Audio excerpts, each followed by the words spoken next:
Welcome to You and Your Money. Today's episode features Jonathan Mathews, Associate Vice President, Wealth Advisor at WHZ Strategic Wealth Advisors. So let's get into today's topic because I think it's something obviously almost everybody worries about at one point or another. People hear things like, you should have $1 million saved, or you're behind if you don't have this amount by the age of 50. So let's start with the big question. Is there actually a correct number people should have saved at different ages as you go through life, Jonathan? There's not a correct number, no. There's no one magic number that's going to fit everyone. That's one of the bigger misconceptions around retirement is I have to get to X amount of dollars. Saving benchmarks can be helpful. They're reference points. It's something that is determined by your individual financial situation, and that matters more than your account balance, to be honest. It depends on your lifestyle, your income needs, the debt. When you want to retire, whether you'll have a pension, Social Security, all those things kind of go into consideration. What's more important than hitting that perfect number, I would say, is understanding if you're moving in the right direction and whether your plan aligns to the goals that you have in place. All right, so that's a great answer because, I think a lot of people feel discouraged. They read about these numbers like we just mentioned, and perhaps they haven't accomplished that, so they feel like they haven't reached those benchmarks, right? Right, and those headlines can be a point of anxiety for people. Yeah. They get very, very concerned, very nervous about where they're at. Someone may have less saved than the benchmark. So I do want to, preface this conversation with that, is that don't get too much anxiety thinking that you're not in a certain place that you feel like you need to be, because people live different ways. Some people are living modestly and have little debt. Others might have a much larger portfolio and still might not be financially prepared because they're spending more. So having said that, benchmarks can still be useful as, guideposts along the way, right? Right, definitely. It can be a gauge for progress. Yeah. And for example, many financial professionals suggest aiming for the rule of thumb is 1 year of salary by age 30, around 3 times your salary by 40, 6 times your salary by 50, and 8 to 10 times by 60. Okay. Good. That's a great start. So let's talk how to tell your particular situation measures up to those marks. Start with people in their 40s and focusing in your 40s. What do you think? Right. So you're in your 40s. It's the balance act years, right? They're coming at you fast. You got kids in school. You're in your job. You're getting promotions. It's peak career building stage. Weddings. Weddings. They're juggling mortgages for maybe the first time. They're raising children, helping aging parents is another tough one, and also trying to save for retirement all at the same time.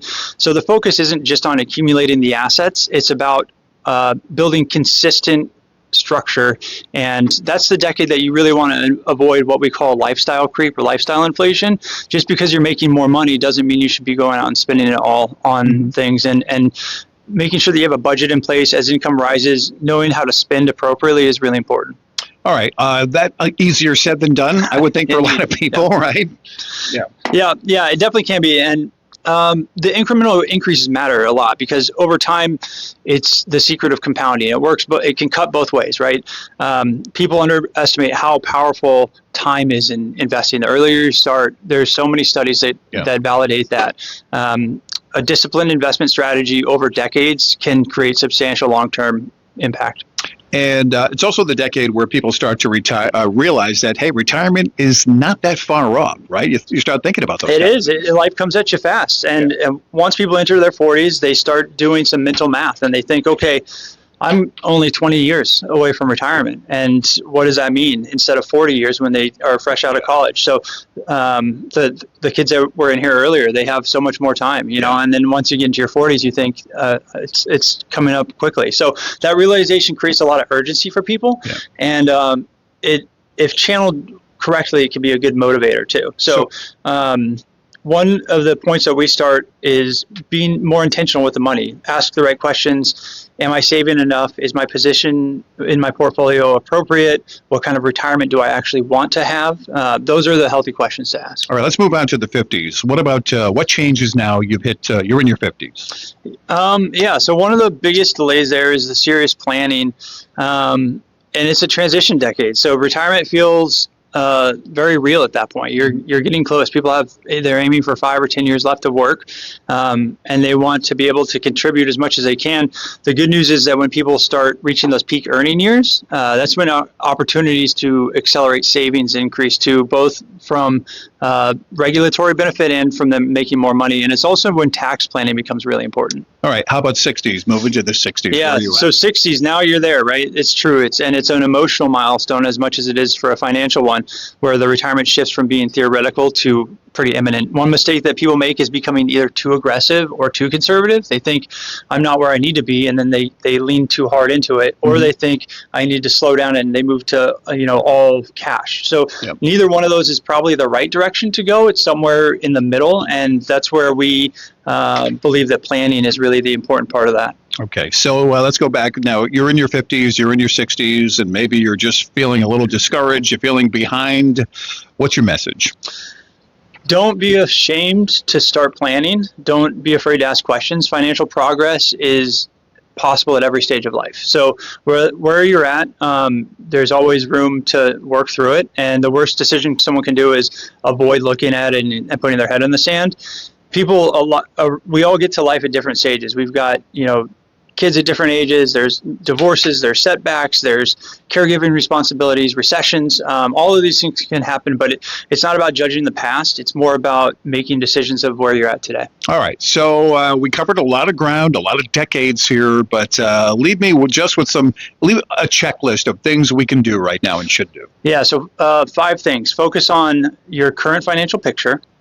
Automate savings where you can. Consistency is really powerful. Put things, offshore that and do whatever you can to not have to put that as a mental task.